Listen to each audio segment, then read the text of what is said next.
Oi, gente. Boa tarde a todos. Sejam bem-vindos. Tá tão vazio hoje. O que aconteceu?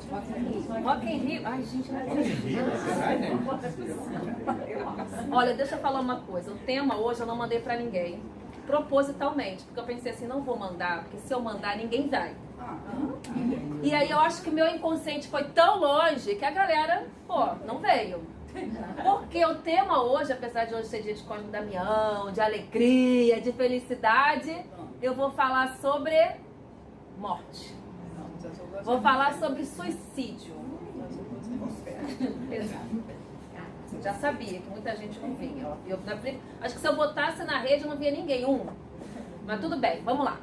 Por que eu resolvi falar de suicídio? Eu não gostaria de falar sobre suicídio. Por quê?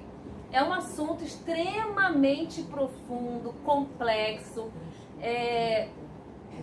minucioso. É um assunto que você tem que ter um carinho e uma delicadeza muito grande, porque quando a gente está aqui na frente falando, eu não estou falando só para cada um que está aqui. Eu estou falando para todas as energias que vêm junto com vocês, tá? E eu tenho um profundo respeito e carinho por toda a vida humana. Mas eu sou obrigada a falar sobre a verdade. Sobre aquilo que eu... Não tá filmando? Tá. Só faltava. Só vou mudar um pouquinho. Eu preciso falar sobre aquilo que é verdade, né? Eu não posso mentir. Então, eu fiz até uma cola, gente. Não sei nem se eu vou usar essa cola aqui, porque chega na hora tem uma possuição aqui que eu não entendo. Mas vamos lá. Que bom que hoje é dia de Cosme e Damião para trazer leveza para esse assunto. O suicídio. Por que eu vou falar sobre isso? Essa semana eu atendi alguns casos de suicídio, tá? De tentativa de suicídio. E na outra psique que a gente teve, nós acolhemos também alguns casos de suicídio. E no meu culto no lar, na segunda-feira, o tema foi sobre suicídio que caiu no Evangelho. E nós estamos no mês do suicídio. Mas eu ia pular essa página, tá? Lembrando, não tem problema nenhum. O suicídio tá lá, a gente fala de outro assunto. A gente não é obrigado a falar. Porém, o Evangelho estava lá.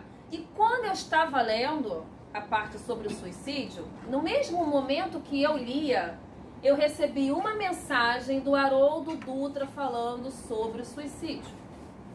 Falei, cara, eu preciso realmente falar sobre o suicídio. Tá bom, então, pelo amor de Deus, me orienta, galera. Porque... pra mim é um assunto delicado, sabe-se lá por quê. Quem sabe se em outras vidas eu tantas vezes também abandonei a minha vida e por isso é delicado, tá? Então, não vou ler isso aqui não. Dane-se. Vamos lá. Não sou eu, não adianta. Vai sair o que sair. Vamos lá. Primeira pergunta que a pessoa que quer se matar faz. Vocês imaginam? Vocês imaginam? Pra que viver? Pra que viver? Qual o sentido da minha vida? É dor, sofrimento, tristeza, provações em cima de provações. Qual é o sentido de eu estar viva? Fala pra mim. Essa é a dor que um suicida tem. Tá bom? E aí o que a gente faz neste momento? Se entrega em absoluto a essa dor. Por exemplo, quando eu era mais jovem, adolescente, eu passei por algumas experiências na minha vida e que a frase que me vinha era: gente, eu quero morrer. A dor é tão grande, e o pessoal fala pra mim, nossa, você é tão forte, você é tão alegre, você é tão cheio de vida, você chega, brinca, faz palhaçada, dança, canta, não tá nem aí pra nada. Por quê? Porque a dor, às vezes, vem de tal sorte na gente, que temos a sensação que só existe isso no mundo. E o que a gente pensa e a gente sente potencializa a questão. E nós entramos naquele universo como se aquele universo fosse real. Então vamos lá, passei por uma experiência, vou dar um exemplo. Poxa, mas algumas pessoas passam por experiências terríveis. Terríveis. São dores profundas. Não é essa a questão. Porque isso é justificativa. Vou dar um exemplo. Quando eu tinha quando eu estava no meu período de faculdade, lá na UERJ, uma amiga minha do curso de pedagogia foi estuprada por 5 rapazes e ficou grávida de gêmeos. O que ela fez? Teve os filhos. Os filhos estão grandes, cresceram, estão terminando a faculdade. Ela conseguiu, através do amor, se agarrar com todas as forças a esse amor e não cometer o suicídio que ela pensou em cometer. Primeiro, o suicídio, depois o aborto, tá? Então, uma mesma pessoa que passa por uma experiência dessa, pode ter uma outra pessoa chegar e falar, não aguento, é muita dor, tá me consumindo, e consome. Por que é que eu não consigo, neste momento, pensar como a outra pessoa? Porque se eu pensasse... Ontem estávamos ouvindo uma palestra do Haroldo Dutra novamente, e ele falava exatamente isso, que basta pra gente sair do sofrimento, a gente tem que mudar o pensamento. Mas por que eu não consigo mudar o pensamento? Porque o que vem junto é a emoção, que é o que nós estamos o tempo inteiro discutindo em nossas palestras. A importância da emoção. Elas são nossas familiares, somos nós. Estão em nós, são nossas sombras, nossas luzes. Tá? Então, a primeira coisa que o suicida faz é isso. Qual o sentido da minha vida? Aliás, minto. Ele não pergunta qual o sentido da minha vida. Porque se ele tivesse a lucidez de fazer essa pergunta, ele não teria cometido suicídio. Ele faz, a vida não tem sentido. Então eu vou acabar com essa dor, agora. Só que o que o Espiritismo traz pra gente de conhecimento? A morte não existe. Ponto. Isso quer dizer o quê? Vou trazer pro nosso exemplo, tá? Fulaninho terminou com a menina. A menina não aguenta de tanta dor. Tá doendo demais. Tá sofrendo muito. Eu não tô aguentando. Eu amava aquele homem. Ele me deixou, ele me largou, ele me abandonou. O que eu vou fazer da minha vida? Aí ela inventa uma viagem. Vou viajar. Quem vai com ela na viagem? Ele. Ué, presente? Não. Sentimento e pensamento. Quem desembarca lá em Paris com ela? Ele. E a dor vai junto. Que a dor fortalece o pensamento. A emoção fortalece o pensamento. Beleza. Cheguei lá, conheci um cara que não sei o quê. Quem está lá junto com ela e o cara? O outro. Voltou de Paris, fez 1000 viagens. Quem voltou com ela? O cara da dor. E ele vai continuar acordando, dormindo, sonhando, tomando banho, namorando, jantando, palestrando, conversando, sei lá, fazer o quê? Dando aula, na contabilidade, sei lá, trabalhando com a pessoa que, na verdade, só está ali como uma figura representativa de algo que é dela. A dor, do abandono, do sofrimento, etc. Tá? Conseguiram entender? A mesma coisa quando a gente desencarna. Desencarnei para parar a dor vai parar? Não. Mudei de um plano, fui para outro e carreguei a minha dor comigo. Só que isso, para o suicida, é 3 vezes mais potencializado. Porque quando a gente está na Terra, a gente tem a oportunidade de mudar a situação. Eu posso me conhecer, me trabalhar, fazer tratamento, terapia, tentar entender o motivo dessa dor, por que eu não consigo lidar com essa dor. Eu tenho essa possibilidade de fazer escolhas diferentes, de tentar encontrar uma outra pessoa. Ai, mas eu não penso, eu não continuo pensando, não me importa. Vai, minha filha, que uma hora você deixa de pensar. Vai-se embora, vai sofrendo, chorando, que uma hora você vai... Plano astral, não? Não. Só aqui? Na espiritualidade a gente não tem como fazer isso. Na espiritualidade você desencarna e fica presa nesta memória infernal de dor. Só que tem uma coisa, agora você está consciente. Você está consciente que você morreu e não consegue mais lidar com a situação. E aí o que acontece? Seu corpinho está lá, corpinho morto, tá bom? Você matou o seu corpinho, tirou a vida do corpo. Da alma não tem como matar a alma. É igual querer matar a energia. Como é que... eu não acredito em nada dessa baboseira. Você acredita em energia? Então tá tudo certo, meu amor, tá tudo bem, tá tranquilo, você não passa à frente da gente. Ótimo. Não tem problema. Porque a energia também não morre. Alguém já viu a energia morrer? Morre a energia, não existe. Ela é eterna. Então quem não acredita em espírito tem que acreditar em energia, porque todo o nosso corpo é energia. O núcleo do átomo é energia condensada, tão solidificada que parece uma matéria, física quântica. O que a gente vê não é real, tá? Mas eu não vou falar sobre isso, senão todo mundo vai sair aqui maluco. Aí todo mundo vai sair se matando, aí realmente não vai dar. Volta. Então, sobre o que eu estava falando. A pessoa se mata. O que acontece com o corpinho dela? Vai pro necrotério, vai pro caixão, não sei pra onde. Cada um faz alguma coisa, a tribo indígena, sei lá, bota pro animal comer, beber, sei lá. Enfim. E aí, aquele espírito que tirou a própria vida, ele está conectado àquele corpo. Ah, não tá... Tá, sabe por quê? Porque se ele fosse um espírito que transcendesse a matéria, ele ia pensar assim, eu estou passando por esse sofrimento, mas eu não me apego a ele. Ele ia estar num outro padrão. Eu não me apego a esse sofrimento. É transitório. Alguém já viu alguém sofrer para sempre? Só se a pessoa fosse matar, né? Realmente. Tudo bem, beleza. Mas o sofrimento tem data para começar e para terminar. E depende da nossa vontade de querer isso. Mas tudo bem. Aí a pessoa vai lá, tá totalmente presa à matéria. Quando o corpinho dela vai lá ser enterrado, cremado, entregue às borboletas não sei da onde, ela sente tudo.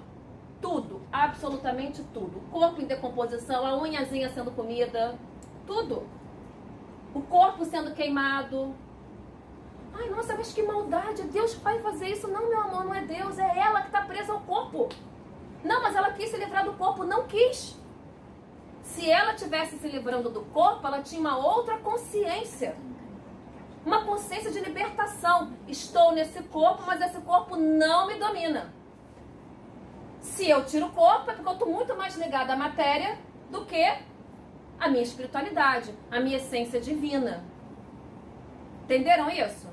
Dúvidas? Dúvidas, gente? Ó, tô abrindo dúvida no meio da palestra, hein? Raridade, hein? Bem, aconteceu com uma amiga minha e ela falou que a sensação era muito boa. Essa sensação, ela se sentiu desencarnando de fato. E era uma sensação muito boa. E aí vai exatamente com o que você está falando. Ela morreu? Não. Se ela morrer, você pode ter certeza. Porque o que acontece? Por que a pessoa usa maconha? Por que a pessoa cheira cocaína? Por que a pessoa fuma ópio? Por que a pessoa fuma crack? Por que a pessoa se acaba na bebida? Porque existe um entorpecer. Tá todo mundo bem aí, galera? Tá tranquilo, né? Todo mundo se amando, hein? Pelo amor de Deus, vibrações positivas em cima de mim. Todo mundo quer se entorpecer. Porque olhar para a realidade dói. Dói mesmo. E daí? Você não vai morrer. Mulher menstrua todo mês e não morre. Sangra. A diacha não morre, gente. Uma hemorragia que não tem fim. E não morre. Então a gente vai sentir a dor. E depois que ela passar, sabe o que a gente vai sentir? O triplo de força. Porque as pessoas que superam a dor, que superam a dificuldade com dignidade, com autoconhecimento, ela se empodera, ela se fortalece, ela ganha asas, ela voa. Ninguém segura essa pessoa. Ela tem pés com asas, ela corre, não caminha. Você tá aqui, ela já foi para ali, já voltou, o pensamento dela ganhou o mundo. Mas porque ela superou. Então a gente tem esses exemplos das pessoas que passam por dor e superam. E como elas são maravilhosas. E é bom que a gente olhe para esses exemplos. Porque a gente fala assim, mas eu não sei se a vida depois da morte tem ou não tem mesmo. Pode ser que quando eu morra não aconteça nada disso. Eu tenha total estado de prazer. Você não sabe, meu amor. Pode ser que eu esteja falando a verdade. E você vai se ferrar. Pode ter certeza. E eu tô avisando. Não sou só eu que aviso, não. Aliás, não sou eu que aviso. O que eu estou falando é a partir daquilo que eu estudo. Desde pequenininha, graças a Deus. Porque quando eu pensava na adolescência, quero morrer de tanta dor, na mesma hora, numa fração de segundos, milésimos de segundos, não nos segundos. Amor à morte não existe. Vai morrer pra onde? Fala pra mim. Tá morrendo pra que direção? Que eu não tô entendendo cadê sua morte. Não existe. Então nós carregamos aquele sofrimento. E aí eu trouxe... O que acontece?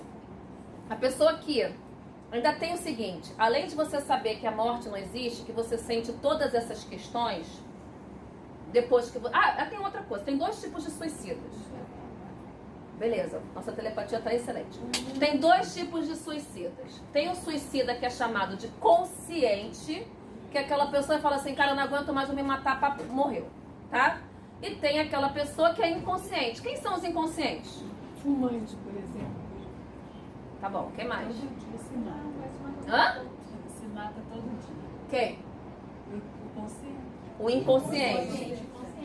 Ele bebe, ele usa... Come mal, dorme mal, toma remédio. Adoro. Adoro. Vocês estão certíssimos, mas como a gente olha só pro outro, né? Nós somos suicidas inconscientes. Nós somos suicidas inconscientes.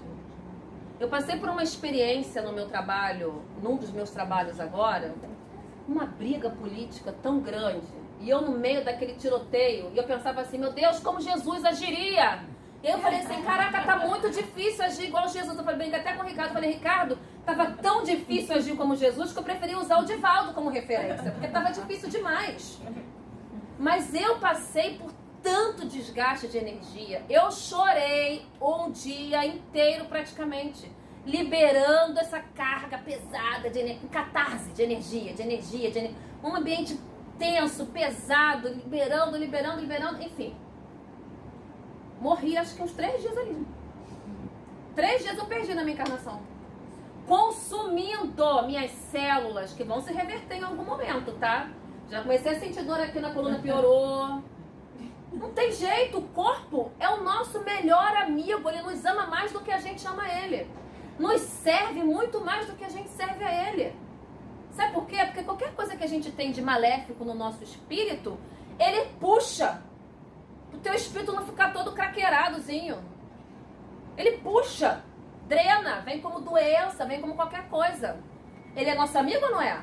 Ele fala assim, cara, eu não quero que tu fique na vala não, cara. Vem comigo que eu vou te limpar dessa bagunça. E vai tirando, vai expurgando através das doenças. Então, quando a gente está doente, a gente não tem que focar na doença, a gente tem que focar na cura.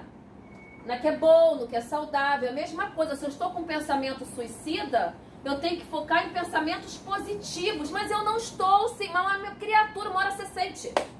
Vai ver borboleta, fica o dia inteiro borboleta voando pra cá, voando pra cá. Não importa, um dia você sente. Agora, o maior desafio é lidar com o suicida.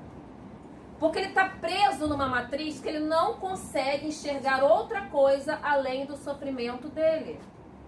Não consegue, sabe por quê? Ele não confia em Deus. Você já viu as pessoas religiosas que se matam em nome de Deus? Gente, a pessoa chega à insanidade total da loucura. Todo suicida tem transtornos fatalísticos de loucura. Exatamente isso, que a maioria dos casos suicidas, 80% tem transtorno bipolar. Inclusive, esse mês está sendo falado muito sobre isso, né? No Setembro Amarelo.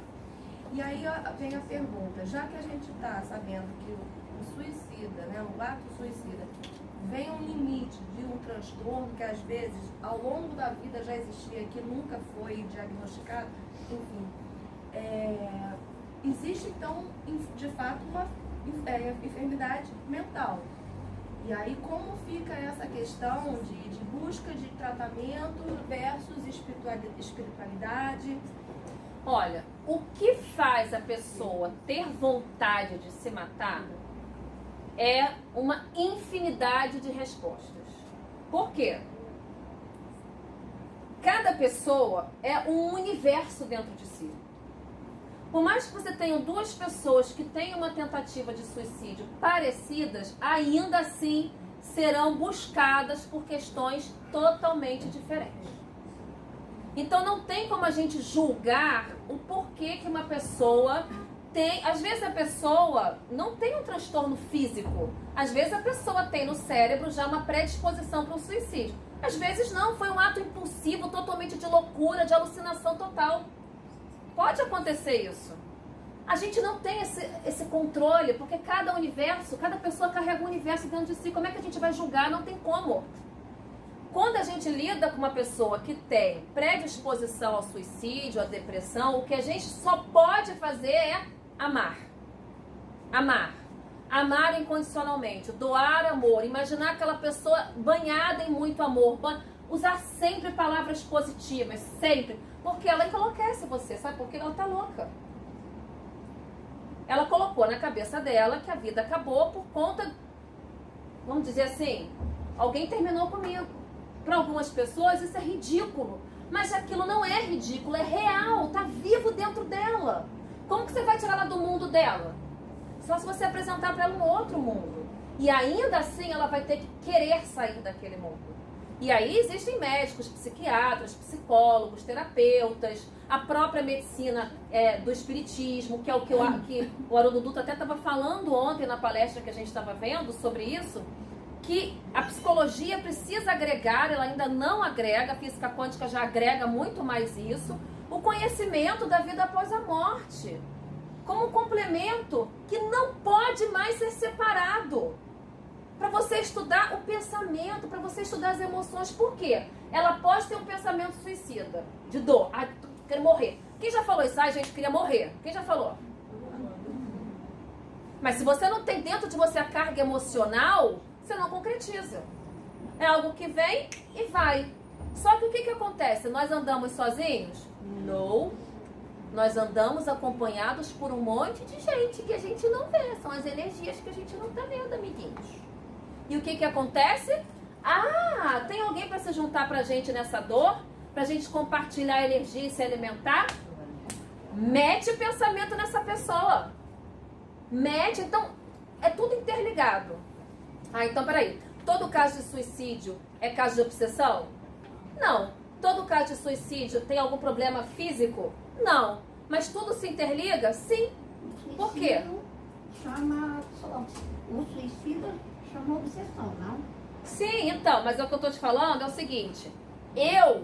Eu chamo qualquer coisa, não é só o suicida que chama obsessão. Todo mundo, você pode chamar. É porque a gente não pode colocar o seguinte, a pessoa se matou porque foi obsediada. Não. Você atrai como tudo atrai. Se eu tiver com raiva, eu vou atrair espíritos que estão com raiva, em desencarnados e encarnados.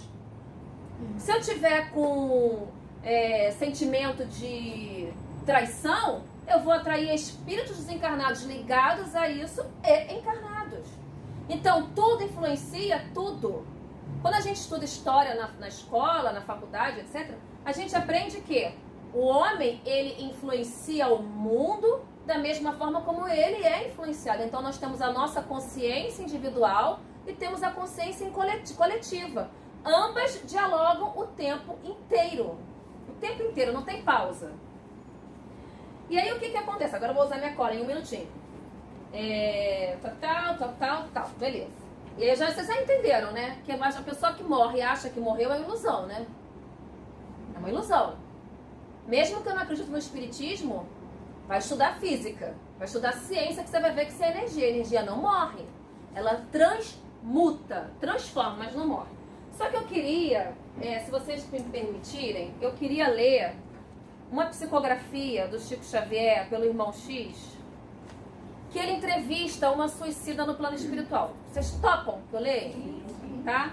Então vamos lá. É tão lindo, gente, o Irmão X é impressionante. A simplicidade desse irmão, que eu sei que ele está ouvindo a gente, porque quando a gente manda as pessoas estiverem falando meu nome, eu estarei presente. Então ele com certeza está presente aqui. Se não tiver, pode vir, Irmão X. Vamos lá. Aqui vai, meu amigo, a entrevista rápida que você solicitou. O Chico solicitou uma entrevista ao Irmão X para entender como era o estado da pessoa que suicida no plano espiritual, tá? Aí olha que fofinho ele falando. Cada um de nós é um mundo por si. Para nosso esclarecimento, porém, devo dizer-lhe que se trata de jovem senhora que há precisamente 14 anos largou o corpo físico por deliberação própria ingerindo formicida. Mais alguns apontamentos. Já que não podemos transformar o doloroso assunto em novela de grande porte, ela se envenenou no Rio aos 32 anos de idade, deixando esposa e um filhinho em casa. Não era pessoa de cultura excepcional do ponto de vista do cérebro, mas caracterizava-se na terra por nobres qualidades morais, moça tímida, honesta, operosa, de instrução regular e extremamente devotada aos deveres de esposa e mãe. Por que eu quis ler essa historinha? Porque você fala assim, cara, tudo bem. Uma coisa é a pessoa que perdeu um relacionamento, um amor, ou uma mãe, ou um filho, ou descobriu que está numa situação de total vulnerabilidade, vou perder a minha vida, mas espera aí. Olha essa pessoa, aparentemente você diz que uma pessoa dessa ia se matar, porque a gente fala assim, gente, mas não acredito que fulano se matou. Como não acredita? Tem um universo dentro de cada pessoa. Você nunca vai saber o que passa lá, você não sabe o que passa no seu universo. Você desconhece o que passa dentro do seu universo. Eu me estudo, eu me questiono, eu me pesquiso. Eu sou a maior pesquisadora de mim mesma. Eu amo me pesquisar, gente. E eu ainda não conheço o universo que está dentro de mim todo. Passemos, no entanto, as suas 11 questões. Ele deu 11 questões para o irmão X. E vejamos as respostas que ela nos deu e que transcrevo na íntegra. Na íntegra, tá? Ele pergunta: a irmã possui alguma fé religiosa que lhe desse convicção na vida depois da morte? Aí ela botava assim: segui a fé religiosa. Olha, veja bem, a gente precisa, em cada passagem desses espíritos amigos, ressaltar a nobreza deles. Em nenhum momento ele pergunta qual a tua religião. Ele pergunta, você seguia alguma fé? Não importa.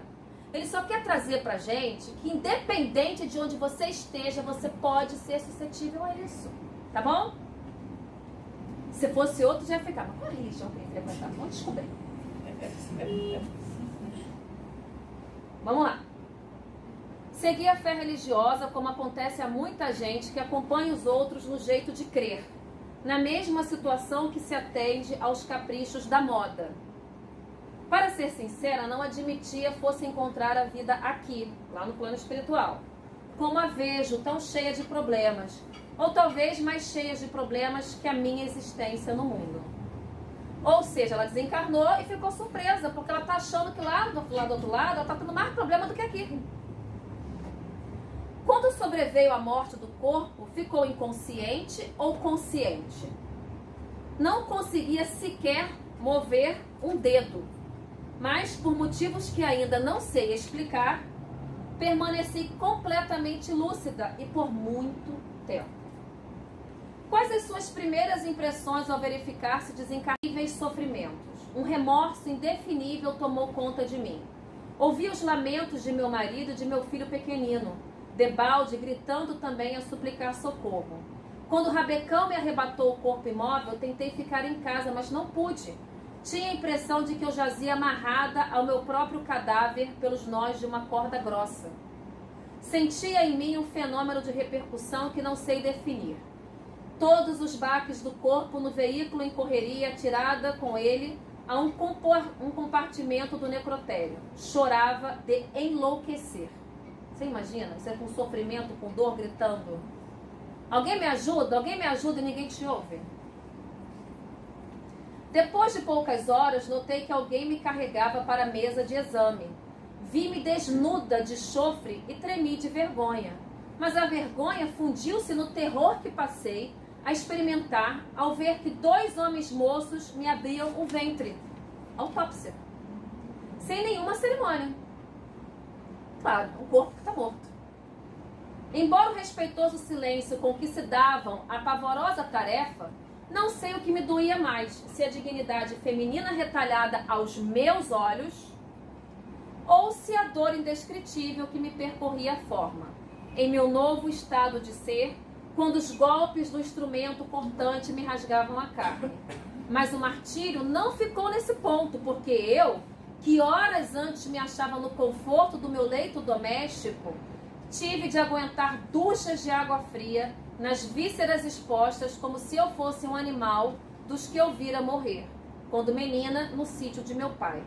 Então clamei ainda mais por socorro, mas ninguém me escutava nem via. Recorreu à prece do sofrimento? Porque, gente, não tem quem vá bater a gente, jogar a gente no chão, derrubar a gente, se a gente está em oração. Jesus ensinou pra gente a oração. Todos os remédios da alma, oração. Tô passando por uma miséria emocional sem fim. Ora, criatura. Mas não consigo, dói. Ora mesmo assim, porque Deus está te ouvindo. Nós não estamos sós, nós somos filhos de um Pai que é infinito, amor e bondade. Por que a gente se sente carente? Por que a gente se sente só? Porque a gente não acredita de fato nesse Pai. Acredita porque alguém chega aqui e fala pra vocês, mas acreditar é sentir. Ele vibrando na sua alma. Quando você faz uma prática de meditação como essa, simples que eu ensinei pra vocês na outra aula, parece uma coisa boba. Vocês estão dando sanidade à mente de vocês. Lucidez à alma de vocês, porque não é só o dente que precisa ser escovado. A alma precisa ser higienizada. A mente, o coração precisa ser higienizado. Como súplica do Deus de amor que nos criou. Criatura, eu te amo. Por que você não se ama? Uma menina suicida que veio aqui da outra vez, chegou para outra e falou assim: por favor, minha amiga, não desista de mim. E eu falei: e por que você está desistindo dela? Está desistindo de você e cobrando dela? Olha a vitimização.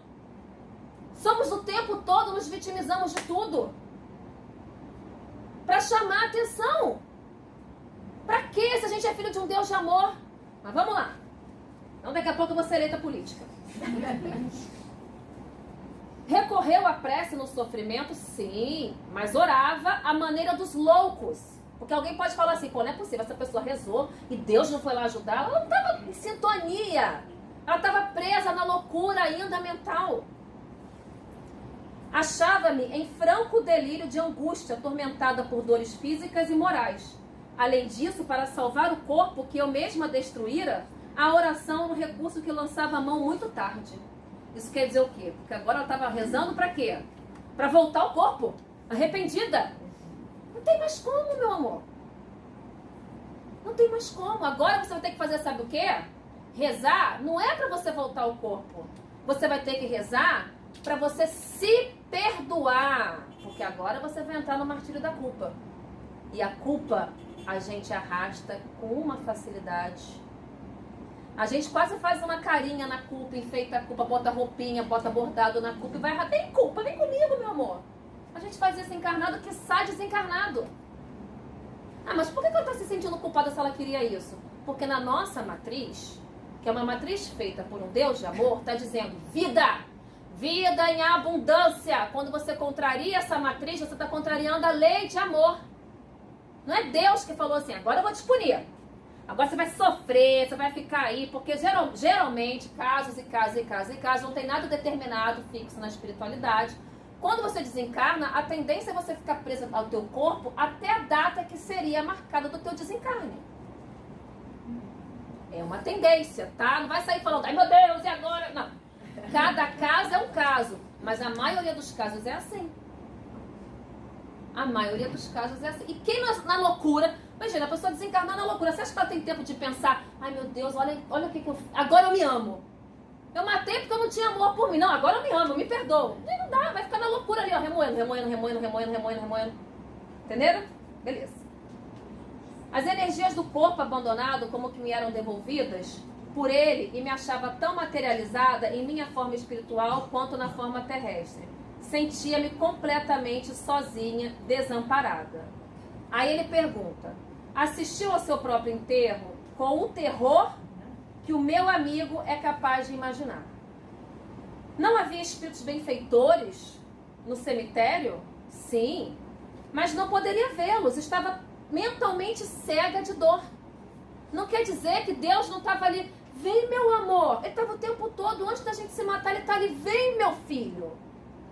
Passa por isso que eu estou aqui do outro lado esperando, de braços abertos. Tem algo que você precisa aprender aí. Aprende, se desapega da dor. E você vai ver Você vai ver a recompensa que você vai ter.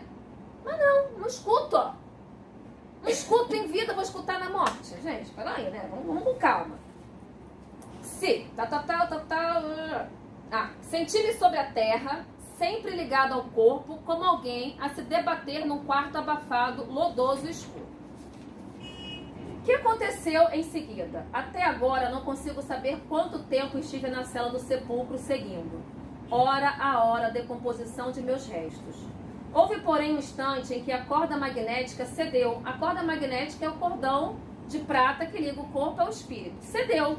Terminou o prazo que ela tinha que ficar viva. Então ele cede naturalmente, porque ele tem uma vida, esse cordão de prata. Houve, porém, pus-me de pé sobre a cova. Reconhecia-me fraca, faminta, sedenta, dilacerada. Não havia tomado posse de meus próprios raciocínios quando me vi cercada por uma turma de homens que mais tarde vim saber serem obsessores cruéis. Ué, mas obsessor obsedia quem está desencarnado também? Claro. Para ele não tem nada a ver. Encarnado, desencarnado, estão obsediando, meu amor. Energia. Eles já entenderam isso. Deram-me voz de prisão. Um deles me notificou que o suicídio era falta grave, que eu seria julgado em corte de justiça e que não me restava outra saída senão acompanhá-lo ao tribunal. Obedeci e para logo fui por eles encarcerada em tenebrosa furna, onde pude ouvir o choro de muitas outras vítimas. Esses malfeitores me guardaram em cativeiro e abusaram de minha condição de mulher sem qualquer noção de respeito ou misericórdia. Somente após muito tempo de oração e remorso, olha o remorso, olha a emoção transformando, está mudando a emoção, obtive o socorro de espíritos missionários que me retiraram do cárcere depois de enormes dificuldades a fim de me internarem num campo de tratamento. Por que é tão difícil assim se ela estava pedindo ajuda? Porque a gente perde no mental, mas mudar o nosso emocional é que é o grande desafio. E que eu venho insistindo aqui nas palestras que a gente precisa aprender a entender como funcionam os bastidores da nossa mente. Porque nos bastidores da nossa mente estão todas as nossas cargas emocionais que orbitam no inconsciente, que é onde a gente não acessa. Por que razão decidiu matar-se? Aí vem. Ciúmes de meu esposo, que passara a simpatizar com outra mulher. Julga que a sua atitude lhe trouxe algum benefício? Apenas complicações. Após 6 anos de ausência, ferida por terríveis saudades, obtive permissão para visitar a residência, que eu julgava como sendo minha casa no Rio. Tremenda surpresa. Em nada adiantar o suplício. Meu esposo, moço ainda, necessitava de companhia e escolhera para a segunda esposa a rival que eu abandonava. Que eu abominava. Ele e meu filho estavam sob os cuidados da mulher que me suscitava ódio e revolta. Sofri muito em meu orgulho abatido. Desesperei-me, auxiliada pacientemente. Contudo, por instrutores caridosos, adquiri novos princípios de compreensão e conduta. Ela não poderia ter feito isso na Terra? Aí eu vou perder a minha vida, porque aí depois... Vai lá, vai fazer também, só que pior, porque vai esperar o tempo do término do desencarne, vai sofrer as consequências, vai ser tudo em dobro. Isso aqui, gente, Terra é uma oportunidade. Cara, eu vou falar uma coisa pra vocês, tem vezes que eu acordo de madrugada me sentindo sufocada no meu corpo. É uma prisão? É. Mas eu tenho uma liberdade. E quando eu durmo, eu consigo me sentir livre. E quando eu entro nas minhas meditações, nas minhas orações, eu posso ir para onde eu quiser. Porque a mente é livre. Mas é normal que a gente sinta isso. É normal que os espíritos, que o nosso espírito se sinta, vez por outra, aprisionado nessa matéria. Principalmente quando você está muito mais conectado às coisas espirituais do que a matéria. Porque quem está na matéria nem pensa nisso, meu amor. Eu quero ficar aqui, morrer aqui, só quero isso aqui, só isso aqui que existe e acabou. Então, várias e várias vezes, nós somos tomados com essa necessidade. Aí vou fazer o quê? Vou me cortar, vou morrer? Ai, eu não aguento mais. Esse corpo tá me sufocando. Pá, morri? Não existe isso. Ele e meu filho estavam sob os cuidados da mulher que me suscitava ódio e revolta. Sofri muito em meu orgulho abatido. Desesperei-me, auxiliada, paciente. Tá, essa parte eu já li. Vamos lá. Aprendendo agora a converter aversão em amor. Comecei procedendo assim por devotamento ao meu filho. Veja, ela odiava a mulher ainda. Mas ela falou, bom, eu odeio essa mulher. Mas ela usou a razão, mudou a forma de pensar. O que tem de positivo nisso? Ela cuida muito bem do meu filho.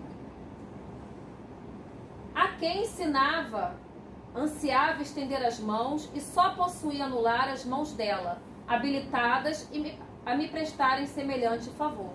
Ou seja, quando ela queria se aproximar do filho, ela usava as mãozinhas daquela pessoa que ela odiava para sentir a vibração do filhinho. Ou seja, ela acabou sendo um canal. Mas se a madrasta odiasse aquela criança, ela não ia conseguir. Ela só conseguiu fazer isso porque aquela madrasta sentia profundo amor por aquela criança.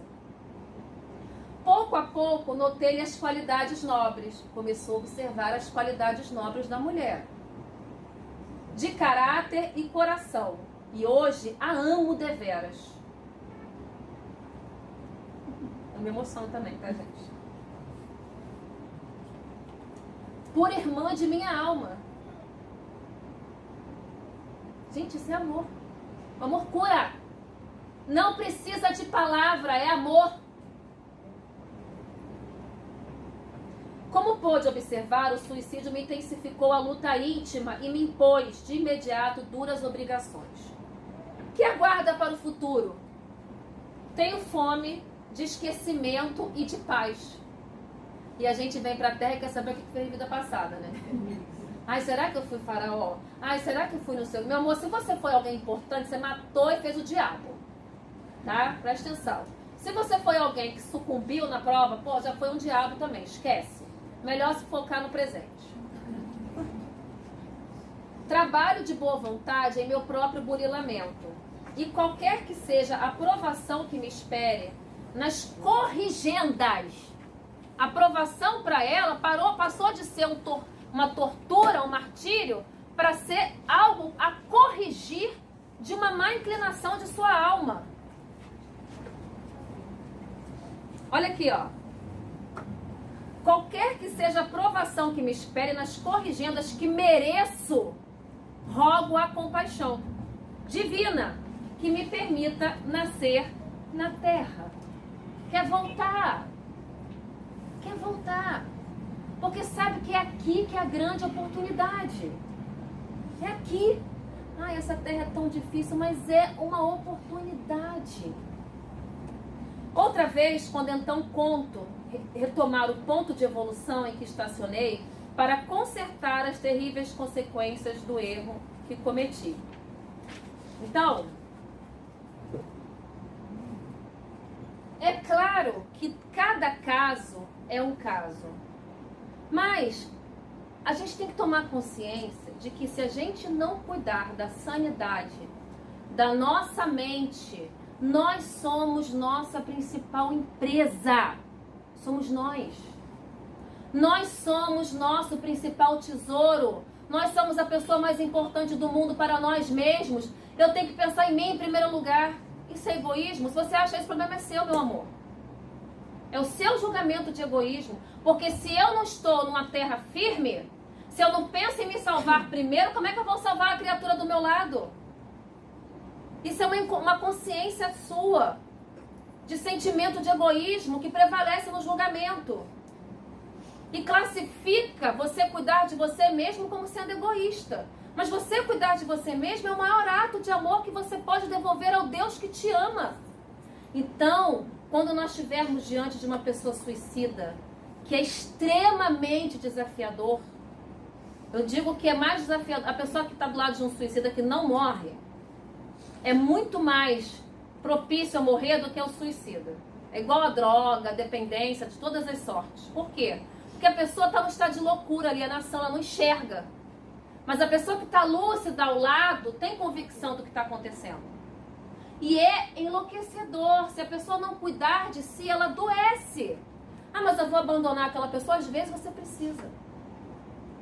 Não é dizer, Deus nunca abandonou a gente. Jesus nunca desistiu de nós. Mas ele não fica do nosso lado. E aí? E aí, vambora? É agora que você quer ir? Ele fica a postos. Ele fica a postos, confiando na energia divina, que constrói mecanismos para o nosso aprimoramento. Quando a gente levanta a antena, ele vai lá, corre. É agora ou nunca. Então, gente, é difícil. Mas quanto mais a gente der valor à nossa vida, mais a gente vai contagiar a vida das outras pessoas. E mais as outras pessoas vão ter vontade de viver. Mais a gente vai levantar a nossa vibração. Mais a gente vai levantar a vibração das pessoas que estão ao nosso redor. E a gente não precisa se preocupar com a morte. A gente foca na vida. Tá? Então hoje que é dia de Cosme e Damião, eu falei sobre esse assunto super legal. Vamos viver igual criança, sabe? Vamos alimentar esse lado dentro da gente, de leveza, de alegria, de espontaneidade, de querer ser feliz. A criança, quando ela nasce, ela quer viver. Ela não fica pensando o que vai acontecer, ela quer viver, ela quer correr, ela quer brincar, ela quer fazer, quer acontecer. Não tá nem aí. Então vamos usar esse arquétipo de Cosme e Damião, que é utilizado nas religiões de matrizes afro-brasileiras, que nos trazem tanta inspiração, porque tudo no universo nos traz inspiração ao crescimento, se nós estivermos direcionados a isso. E vamos usar esta oportunidade para refletir que Cosme e Damião, meu amor, não eram duas crianças. Mas trazem o arquétipo da alegria, da felicidade, do entusiasmo pela vida, do querer viver, da experimentação, da ingenuidade boa, que não julga, que não critica, que não condena, que acende a fogueira da vida. Porque somente acendendo a fogueira da vida dentro de nós é que nós vamos combater o bom combate do suicídio. Fora isso, é só balela, tá bom? Então espero que vocês tenham gostado. Um beijo no coração de vocês. Esse vídeo depois vai pro ar em 4, 5, 6 vídeos, sei lá, porque eu tenho que ficar cortando e jogando no YouTube, porque o YouTube só aceita 15 minutos. Mas se vocês acharem interessante, compartilhem com as pessoas que vocês gostam, tá bom? E é isso. Beijinho. Acabou.